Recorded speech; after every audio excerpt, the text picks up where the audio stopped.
T20 cricket ലോകകപ്പിനുള്ള Suryakumar Yadav നയിക്കുന്ന Indian ടീമിനെ പതിവിൽ നിന്ന് വ്യത്യസ്തമായി എതിരാളികൾ ഏറെ ഭയക്കുന്നുണ്ടെന്നാണ് റിപ്പോർട്ടുകൾ. എന്താണ് ഇതിന്റെ വസ്തുത? 2007-ൽ ധോണിയുടെ കീഴിലും 2024-ൽ രോഹിത്തിന് കീഴിലും 2020 ലോക കിരീടം ചൂടിയ ഇന്ത്യൻ ടീമിനേക്കാൾ ഇപ്പോഴത്തെ ടീം കരുത്തരാണ്. 2007-ലെയും 2024-ലെയും 2026-ലെയും ഇന്ത്യയുടെ ലോകകപ്പ് ടീമുകൾ നമുക്ക് ഇവിടെ താരതമ്യം ചെയ്യാം. ദി ഫൈനൽ വിസിലേക്ക് സ്വാഗതം. ദക്ഷിണാഫ്രിക്കയിൽ നടന്ന പ്രഥമ 2020 ലോകകപ്പിൽ ജേതാക്കളായത് ടീം ഇന്ത്യയായിരുന്നു. സച്ചിൻ ടെണ്ടുൽക്കറും രാഹുൽ ദ്രാവിഡും ഒന്നും ഇല്ലാതെയാണ് 2007-ൽ BCCI ഇന്ത്യയുടെ ലോകകപ്പ് ടീമിനെ പ്രഖ്യാപിച്ചത് എന്നത് അക്കാലത്ത് അവിശ്വസനീയമായ ഒരു കാര്യമായിരുന്നു. യുവരാജും ഗംഭീറും രോഹിത് ശർമ്മയും ഓൾറൗണ്ടർമാരായ പത്താൻ സഹോദരന്മാരും അണിനിരുന്ന ടീമിൽ ക്യാപ്റ്റനായി വന്നത് നീളൻ തലമുടിക്കാരൻ മഹേന്ദ്ര സിംഗ് ധോണിയായിരുന്നു. ധോണിയുടെ ക്യാപ്റ്റൻസിക്ക് കീഴിലുള്ള ആദ്യ ICC ടൂർണമെന്റ് ആയിരുന്നു അത്. പിന്നീട് ഇന്ത്യൻ ക്രിക്കറ്റിന്റെ സുവർണ കാലഘട്ടത്തിലേക്ക് ക്യാപ്റ്റൻ കൂൾ നീലപ്പടയെ നയിച്ചു എന്നത് ചരിത്രം. യുവത്വത്തിന്റെ ചുറുചുറുക്കുള്ളൊരു ഫ്രഷ് സ്ക്വാഡായിരുന്നു ധോണിക്ക് കീഴിൽ ആ ടൂർണമെന്റ് കളിച്ചത്. 6 ബാറ്റർമാരും 5 ബൗളർമാരും എന്നതായിരുന്നു ഇന്ത്യയുടെ അന്നത്തെ ടീം ഘടന. ഹർഭജൻ സിംഗ് വരെ നീളുന്ന 8ാമത്തെ വാലറ്റക്കാരനും ബാറ്റിംഗിലൂടെ മത്സരത്തിൽ വഴിത്തിരിവുണ്ടാക്കാൻ കഴിയുമായിരുന്നു. അതായിരുന്നു ധോണിക്ക് കീഴിലുള്ള ടീമിന്റെ യഥാർത്ഥ കരുത്ത്. ഒടുവിൽ പാകിസ്ഥാനെതിരായ നിർണായക ഫൈനലിൽ ഒരു മലയാളി പേസറും ടീമിൽ ഇടം നേടി. അതെ, ഷോ സ്റ്റീലർ S. ശ്രീശാന്ത്. ജോഹന്നാസ്ബർഗിലെ വാണ്ടറേഴ്സ് സ്റ്റേഡിയത്തിൽ നടന്ന ഫൈനൽ ഒരു ത്രില്ലർ സിനിമ പോലെ രസിപ്പിക്കുന്നതായിരുന്നു. ഇന്ത്യ ഉയർത്തിയ 158 റൺസ് വിജയലക്ഷ്യത്തിലേക്ക് പാകിസ്ഥാൻ അടുത്തുകൊണ്ടിരിക്കുകയാണ്.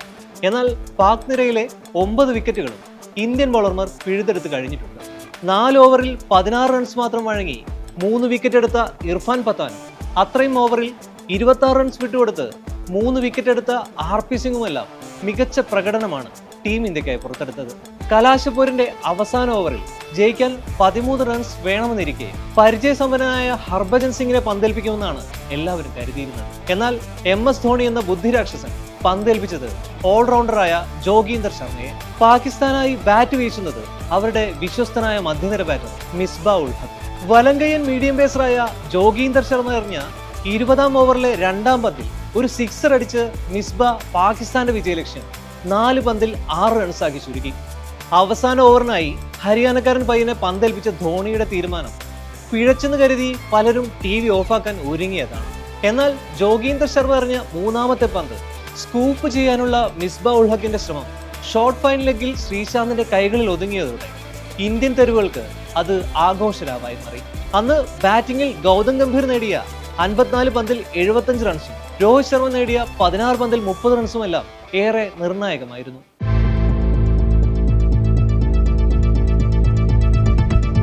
നീണ്ട 17 വർഷങ്ങളുടെ കാത്തിരിപ്പിന് ശേഷം ഇന്ത്യൻ ക്രിക്കറ്റ് ടീം വീണ്ടും 2020 ലോകകപ്പിൽ മുത്തമിട്ട ആ രാത്രി ആർക്കാണ് മറക്കാനാകുക?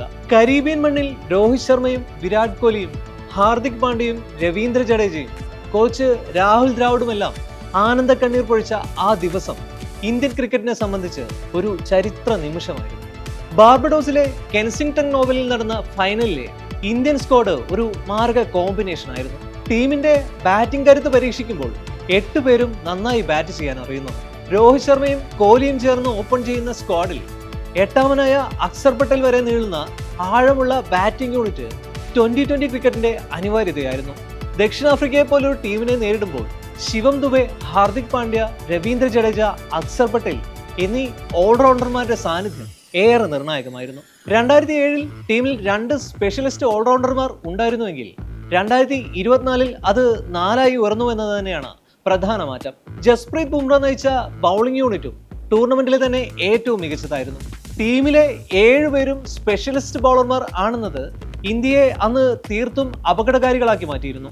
2024-ൽ US-ലെയും വെസ്റ്റ് ഇൻഡീസിലെയും ക്രിക്കറ്റ് മൈതാനങ്ങളിലായി നടന്ന ലോകകപ്പ് ആരും മറന്നു കാണാനിടയില്ല. US-ലെ ബാറ്റർമാരെ തുണയ്ക്കാത്ത മോശം പിച്ചുകളിലെ അപകട കെണികൾ താണ്ടിയാണ് അന്ന് ടീമുകൾ പരസ്പരം കൊമ്പ് കോർത്തത്.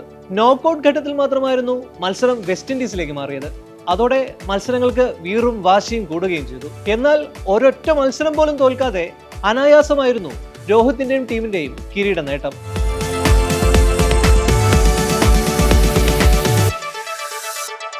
ധോണിക്കും രോഹിത്തിനും പിന്നാലെ 2020 ലോക കിരീടത്തിൽ മുത്തമിടുന്ന മൂന്നാമത്തെ ഇന്ത്യൻ ക്യാപ്റ്റനാകാൻ സൂര്യകുമാർ യാദവിന് കഴിയുമോ? ആകാംക്ഷയിലാണ് ഇന്ത്യൻ ആരാധകർ.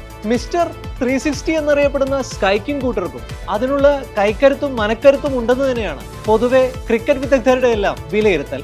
2007, 2024 ലോകകപ്പിൽ കളിച്ച ഇന്ത്യയുടെ T20 സ്ക്വാഡുകളെ അപേക്ഷിച്ച് 2026 ലോകകപ്പ് ടീമിന് എന്താണ് പ്രത്യേകതയെന്ന് നമുക്ക് പരിശോധിക്കാം.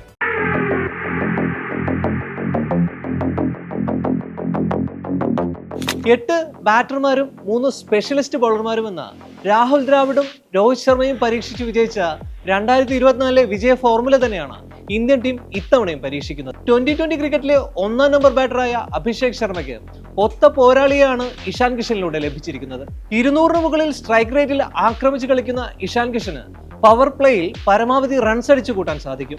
ഫോമിലല്ലാത്ത സഞ്ജുവിന്റെ അഭാവത്തിൽ ഗംഭീർ പ്ലാൻ ചെയ്ത ഓപ്പണിംഗിലെ left hand right hand combination നടക്കില്ലെന്നത് മാത്രമാണ് തുടക്കത്തിലെ ചെറിയൊരു പോരായ്മ. മൂന്നാമനായി പരിക്ക് മാറിയെത്തുന്ന തിലക് വർമ്മയും 4-മനായി ക്യാപ്റ്റൻ സൂര്യയും ബാറ്റിംഗിന് ഇറങ്ങും. 5, 6 ബാറ്റിംഗ് പൊസിഷനുകളിൽ റിങ്കു സിംഗും ഹാർദിക് പാണ്ഡ്യയും ഉറപ്പായും ബാറ്റ് ചെയ്യും. അതേസമയം 7-മനായി അക്സർ പട്ടേൽ വരുമ്പോൾ 8-ാം നമ്പർ സ്ഥാനത്തിനായി ഹർഷിത് റാണയും ശിവം ദുബെയും തമ്മിലാണ് മത്സരം. ബൗളിംഗ് യൂണിറ്റിലേക്ക് വരുമ്പോൾ ജസ്പ്രീത് ബുംറയും വരുൺ ചക്രവർത്തിയും അർഷ്ദീപ് സിംഗും മിക്കവാറും ആദ്യ 11-ൽ ഇടം പിടിച്ചേക്കും. ഇവർക്ക് പുറമെ ഹാർദിക് പാണ്ഡ്യ, ഹർഷിത് റാണ, അക്സർ പട്ടേൽ, ശിവം ദുബെ, അഭിഷേക് ശർമ്മ, തിലക് വർമ്മ എന്നിവരും ടീമിൽ പന്തെറിയാൻ ശേഷിയുള്ളവരാണ്. അതായത് വിക്കറ്റ് കീപ്പർ ഇഷാൻ കിഷനും ക്യാപ്റ്റൻ സൂര്യകുമാർ യാദവും ഫിനിഷർ റിങ്കു സിംഗും ഒഴികെയുള്ളവർക്കെല്ലാം നന്നായി പന്തെറിയാനാകും. മുൻ വർഷങ്ങളിൽ നിന്നും വ്യത്യസ്തമായി കോച്ച് ഗൗതം ഗംഭീറിന് കീഴിൽ വന്ന പ്രധാന മാറ്റം ടീം എല്ലാ മത്സരങ്ങളിലും പുലർത്തുന്ന മെന്റാലിറ്റിയാണ്.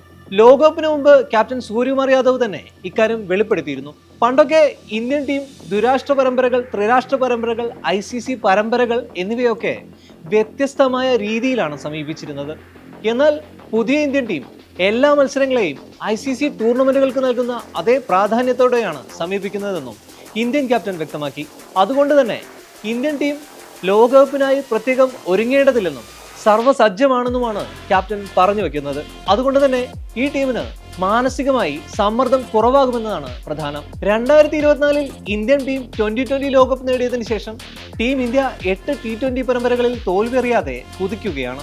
ഇന്ത്യയിൽ നടന്ന പരമ്പരകളിൽ മാത്രമായിരുന്നില്ല, ദക്ഷിണാഫ്രിക്കയിലും ഓസ്ട്രേലിയയിൽ നടന്ന 2020 പരമ്പരകളിലും സൂര്യകുമാർ യാദവും സംഘവും തകർപ്പൻ ജയം നേടിയിരുന്നു.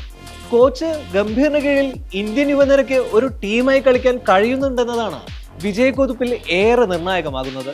വ്യക്തിപരമായ നേട്ടങ്ങളെക്കാൾ ടീമിനെ ജയിപ്പിക്കാനാണ് താരങ്ങൾ മുൻതൂക്കം നൽകുന്നത്. അതാണ് 2026 ലോകകപ്പിന് ഒരുങ്ങുന്ന ഇന്ത്യൻ ടീമിനെ ഏറ്റവും അപകടകാരികളാക്കുന്നത്. ഫിയർലെസ് ക്രിക്കറ്റിന്റെ മൂർത്തീഭാവം നമ്മൾ ഇനിയും കാണാൻ പോകുന്നതേയുള്ളൂ. അവിടെ പിച്ചിലെ ഡ്യൂ ഫാക്ടറിനും ടോസിനുമൊന്നും ഈ ചുണക്കുട്ടികളെ തടഞ്ഞു നിർത്താൻ കഴിയില്ലെന്നതാണ് ഈ നീലപ്പടയുടെ കരുത്ത് വിളിച്ചോതുന്നത്.